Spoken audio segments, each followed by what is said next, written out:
That's what I thought you said. Now let me offer this as a rebuttal.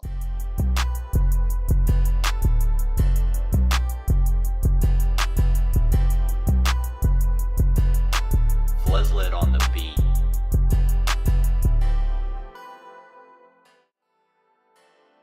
Completely agree. So recently you dropped the video for Only Got Eyes for Her. Now, I like that video a lot because the whole time we don't see your eyes, which I was waiting for. And I thought that was pretty interesting that you guys chose to do that. Now, whose idea was that? How'd that come together? Or was the shooting process? There's a million people in this town who'd kill me just to get the chance that I'm wasting for an old romance.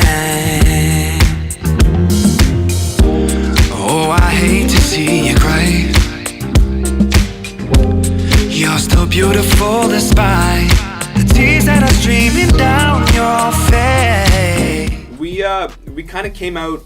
It was me, my manager Lucas, and the director Johnny McKay. We were sort of fiddling around with a few ideas, and we came, especially with the ending. We weren't sure whether we wanted it to reveal on the girl that it was about, or have nobody there, or leave it open-ended, or what. So we ended up going. You'll have to watch the video to find out how it ends. But we decided on that. But I think the main core of the idea, having the blindfold on the whole time, was a really nice.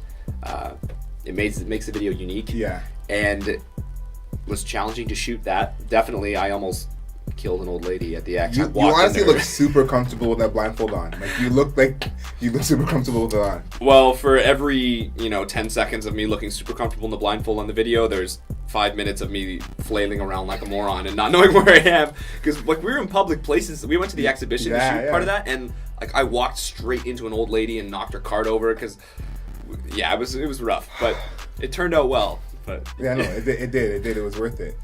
So you have a show coming up with Emily. Now, her EP is out right now. It's pretty good. But she's releasing the second half of that on the 26th, and you have a show with her. What do you have coming up for the new year?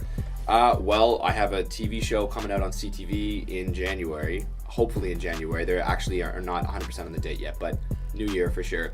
It's on CTV. It's called The Launch. And I can't say exactly what happens. It's still under wraps. You'll have to watch to find out. But it's in partnership with Bell Media and Scott Borchetta, who's the guy behind Taylor Swift, is basically what they're saying. And he's the CEO of Big Machine, the label that Taylor Swift signed to. He's a huge deal. So it's a really exciting thing to be a part of. Yeah. And who from the show, I guess, of the kind of mentors are you more excited to work with? And I guess what are you trying to get from that show?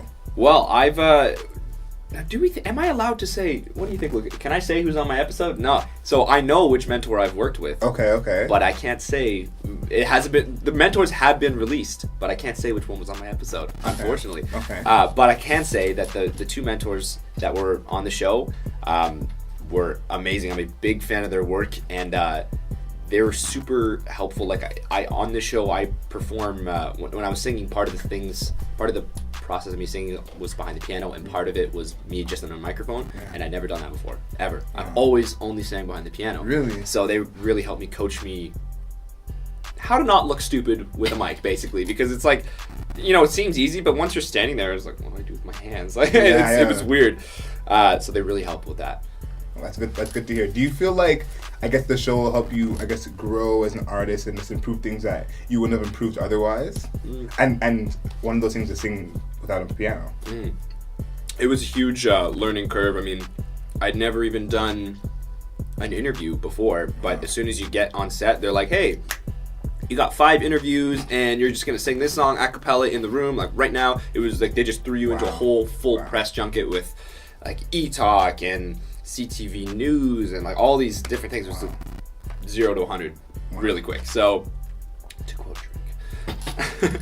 So I learned a lot about that business side of it, and definitely just working with the vocal coach they had. Her name is Lorraine Lawson, and she is amazing. And I've been having trouble with my voice a little bit for the last year on and off, and she actually fixed it in the brief time I was shooting with her. She just nailed it. Whoa, 'cause I'm going out my mind.